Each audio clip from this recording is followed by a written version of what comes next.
అందరికీ నమస్కారం. నా పేరు Anil Kumar Yadav Deshmukh. Welcome to our YouTube channel. Tuni మండలం సిహెచ్ అగ్రహారం గ్రామంలో ఒక చిన్న పాప జ్ఞానేశ్వరి అలియాస్ జాహ్నవి మిస్ అయిన సంగతి మీ అందరికీ తెలుసు. ఆ పాప గురించి మాట్లాడమని నాకు కొంతమంది మిత్రులు వాట్సాప్లో మెసేజ్ చేయడం జరిగింది. ఈ పాప మిస్ అయ్యి మీ అందరు నాకంటే మీరే అప్డేట్లో ఉన్నారు. నాకు తెలిసి నాకంటే ఎక్కువగా మీరే ఆరాధిస్తూ ఉన్నారు. నాకంటే ఎక్కువ వీడియోలు కూడా మీరే చూసిళ్ళు. నాకంటే ఎక్కువ ఇన్ఫర్మేషన్ కూడా మీ దగ్గరే ఉండుండొచ్చు నాకు తెలిసి. ఈ పాప జూన్ 6వ తారీఖు పోయిన శనివారం నాడు మిస్ అయింది. ఇది కేవలం తల్లిదండ్రుల మిస్కమ్యూనికేషన్ వల్ల మాత్రమే జరిగింది.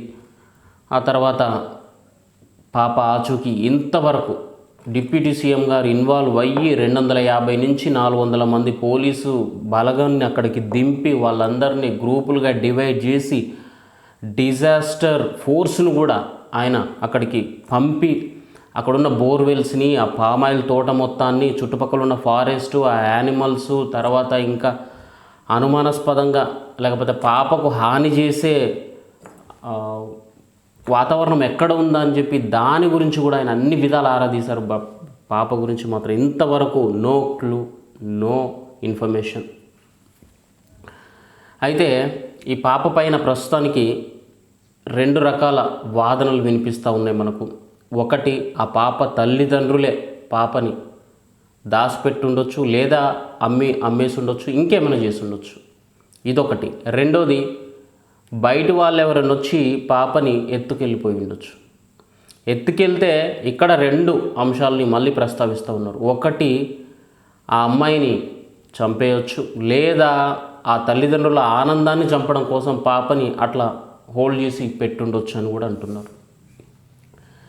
దీంట్లో నిజం బయటకు వచ్చే వరకు అన్ని పొద్దుబోని ముచ్చట్లే మనకు. ఇందులో పడే బాధ మనది కాదు, కేవలం మన ప్రేక్షకులం మాత్రమే. ఆ తల్లిదండ్రులు నిజమైన వేదన, బాధ, ఇబ్బంది వాళ్ళు మాత్రమే పడతారు తప్పితే ఏ ఒక్కరు మనం పడం. 2 రోజులు మాట్లాడుకుంటాం, తర్వాత మర్చిపోతాం. కాకపోతే కేసు సాల్వ్ అయ్యే వరకు ఆ పాపకు సంబంధించిన ఇన్ఫర్మేషన్ బయటకు వచ్చిన దాకా ఆ పాప సేఫ్గా లేదా అన్సేఫ్ ఏదైనా ఉండొచ్చు. ఆ విషయం బయటకు వచ్చిన దాకా మనం అన్ని కోణాల్లో ఆలోచించడం మానవ నైజం కాబట్టి మనం ఇప్పుడు ఆలోచించాల్సిన అవసరం ఉంది. ఎస్, మీరు అంటుంది నిజమే. పాప తల్లిదండ్రుల పైన కూడా విపరీతమైన అనుమానాలు ఉన్నది నిజం. ఎందుకంటే ఇంటి దొంగని ఈశ్వరుడైనా పట్టుకోలేడు. ఇది నిజం.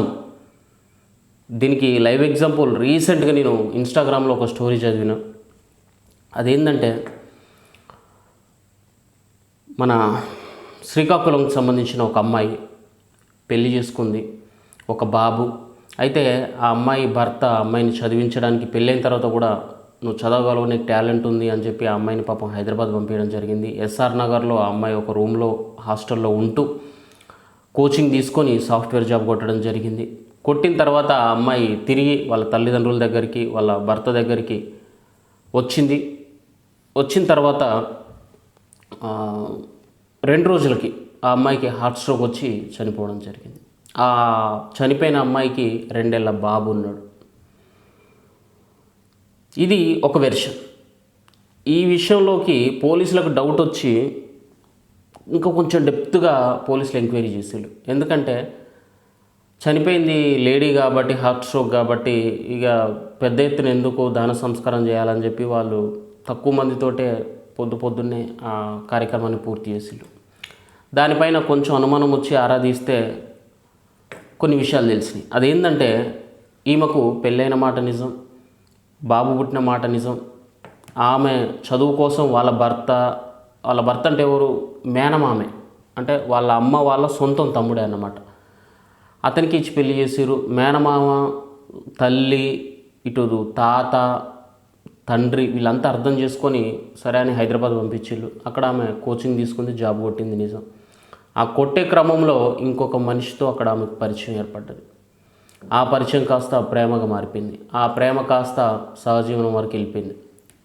డైరెక్ట్ ఇతనికి డివోర్స్ అప్లై చేయడానికి ఆమె వచ్చింది. అక్కడికి డివోర్స్ ఇస్తామని చెప్పి తల్లిదండ్రులు నమ్మించి పిలిచిన తర్వాత అమ్మాయికి మొదటి రోజు ప్లాన్ చేసిరు, మిస్ అయింది. 2వ రోజు ఊపిరాడకుండా చంపేసిళ్ళు. హార్ట్ స్ట్రోక్ వచ్చిందని చెప్పి నమ్మించి అమ్మాయికి దాన సంస్కారాలు చేసిళ్ళు.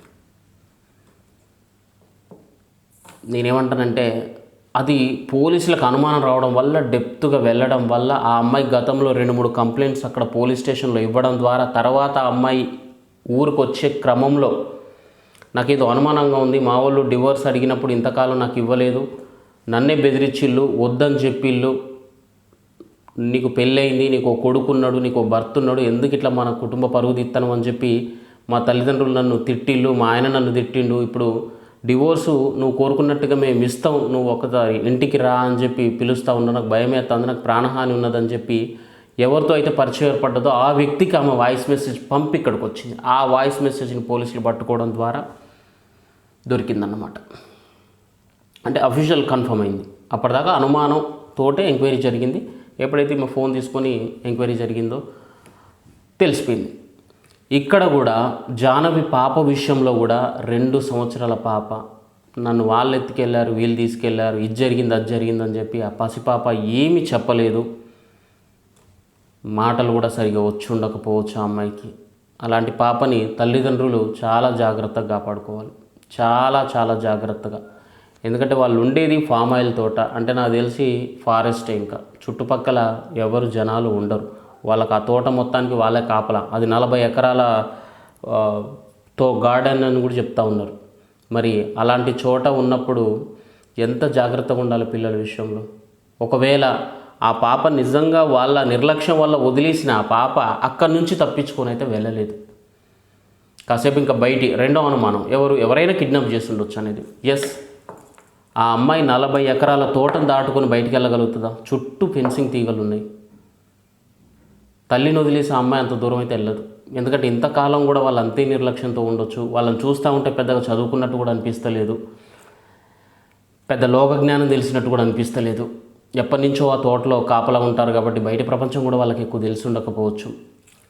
అందుకే వాళ్ళు ఆ పాపని ఎట్లా చూసుకోవాలో అర్థం కాక అట్లా నిర్లక్ష్యంగానే ఉండొచ్చు. ఇంతకు ముందు కూడా అట్లనే ఉండి ఉండొచ్చు. కానీ అంతకుముందు మిస్ అవ్వనమ్మా, ఈరోజు ఎందుకు మిస్ అయింది? ఖచ్చితంగా ఎవరో ప్లాన్ చేసి ఆ పాపని ఎత్తుకెళ్ళి ఉండాలి. ఆ ఎత్తుకెళ్ళే క్రమంలో కూడా ఈ తల్లిదండ్రులు మళ్ళీ 2 పాయింట్లు చెప్పారు. ఫస్ట్ ఏమో మాకు ఎవరిపైన అనుమానం లేదు, మా పాప ఎడిపోయిందో నాకు తెలియట్లేదు అని చెప్పి. ఇప్పుడేమో మాస్కులు పెట్టుకొని వచ్చిళ్ళు, మాకు అనుమానంగా ఉంది, పాపను ఖచ్చితంగా 99% కిడ్నాప్ చేసిళ్ళని చెప్పి తల్లి చెప్తా ఉంది. 2 మాటలు మాట్లాడింది. సరే, కిడ్నాపే అయ్యింది అనుకుందాం. కిడ్నాప్ అయితే ఆ అమ్మాయిని ప్రాణాలతో ఉంచి వీళ్ళ ఆనందాన్ని కాసేపు ఆపడానికి అయితే బాగానే ఉంటుంది. కానీ ఇందులో మళ్ళీ ఇంకో బాధ వచ్చింది. అమావాస్య నిజం, నిన్న శనివారం నుంచి నాకు 25 సంవత్సరాల పైన ఉన్నాయి. అట్లాంటి నాకు కూడా మా అమ్మ ఫోన్ చేసి, ఎందుకు రాత్రిపూట బయట తిరుగుతున్నావు, అమావాస్య వస్తుంది, నువ్వు ఇంటికి రా ఫస్ట్ అని చెప్పి మా అమ్మ నన్ను నోటుకొచ్చినట్టు బూతులు తిడుతుంది. అది పరిస్థితి. మరి అలాంటిది ఇప్పుడు ఈరోజు ఆదివారం, తెల్లవారితే సోమవారం, రేపు ఇంకా నిండు అమావాస్య అనుకుంటా. అంటే ఇంచుమించు ఇవి ఒక 6 గంటలు, రేపు ఒక నేను వీడియో చేసే టైంకి వారు, రేపు 24, మొత్తం 30 గంటల టైం ఉంది ఈ అమావాస్య. ఈ 30 గంటల తర్వాతనే పాప ఆచూకీ తెలవాలి. ఒకవేళ ఈ ప్రకారంగా ఏమన్నా అమ్మాయిని తీసుకెళ్తే, ఎందుకంటే నేను కూడా నమ్మను, మా అమ్మ ఎన్ని చెప్పినా, నాకు దారి మధ్యలో నిమ్మకాయలు కనిపించినా కూడా నిమ్మకాయల్ని నిమ్మరసం చేసుకొని తాగే టైప్ నేను. నిజంగా నేను అదే టైపు. కోడిగుడ్లు కనపడితే వాటిని ఆమ్లెట్ వేసుకొని తినాలన్నా లేకపోతే ఉడకబెట్టుకొని తినాలన్నా అని ఆలోచిస్తా. నా మైండ్ సెట్ అట్లా ఉంటుంది. అస్సలు నమ్మను నేను మంత్రాలను, క్షుద్ర పూజలను కూడా నేను అసలు నమ్మను. చాలామంది చాలా రకాలుగా చెప్తారు, ఊళ్ళో ఉంటాయి, నడుస్తాయి, అది అస్సలు అంత ట్రాష్ నేను నమ్మను. కానీ నమ్మే ఎదవలు, మూర్ఖంగా ఆలోచించే ఎదవలు, ఏదో సాధిస్తాం, బలిస్తే ఏదో మేలు జరుగుతుంది అన్న ఒక పిచ్చి వెర్రి ఆలోచనతో ఆ పసిబిడ్డని ఏమన్నా చేస్తారేమో అన్న భయం చాలామందికి కలగడం సహజం. అందులో నాకు కూడా ఉంది నిజానికి. ఏదేమైనా భగవంతుడే అన్నిటికీ తోడుంటాడు. పుట్టించింది ఆయనే, మళ్ళీ తీసుకెళ్ళేది ఆయనే. ఏం చేస్తాం?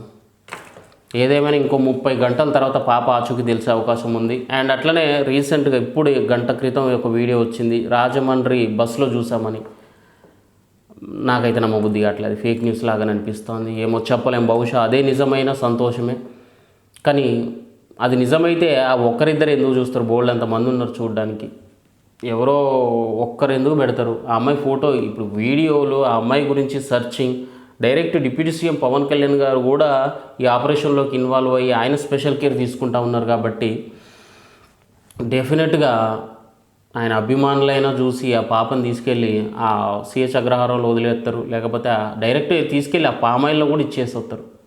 అంత పబ్లిసిటీ అయింది ఈ న్యూస్. కాబట్టి ఎవరో ముసలావిడ దగ్గర ఎవరో ఒక్కరు చూసి కామెంట్ రాశారంటే నాకు కొంచెం ఆశ్చర్యంగానే ఉంది. మరి నాకైతే చెప్పలేం, 90% అది ఫేక్ కామెంట్ అయ్యి ఉండొచ్చు. అంటే పెట్టినోడు రియల్గానే పెట్టిండు, కానీ వాడు చూసి ఉండకపోవచ్చు, కావాలని అట్లా పెడతారు కొంతమంది వీడియో కామెంట్ హైలైట్ అవ్వడం కోసం. ఒక్కొక్కరితో ఒక్కొక్క మైండ్ సెట్, ఏం చేద్దాం. కొంతమంది సావును చూసి కూడా నవ్వే వాళ్ళు ఉంటారు. అది పరిస్థితి. ఏదేమైనా కానీ ఇంకో 30 గంటలు గట్టిగా దేవుణ్ణి ప్రార్థించుకుంటే బాగుంటుంది. కనీసం అలాంటి ప్లానింగ్ ఎవరైనా చేసిన ఆలోచన మారితే బాగుండు. ఏమో రాష్ట్రం ఎటుపోతుందో, దేశం ఎటుపోతుందో మరి చూద్దాం.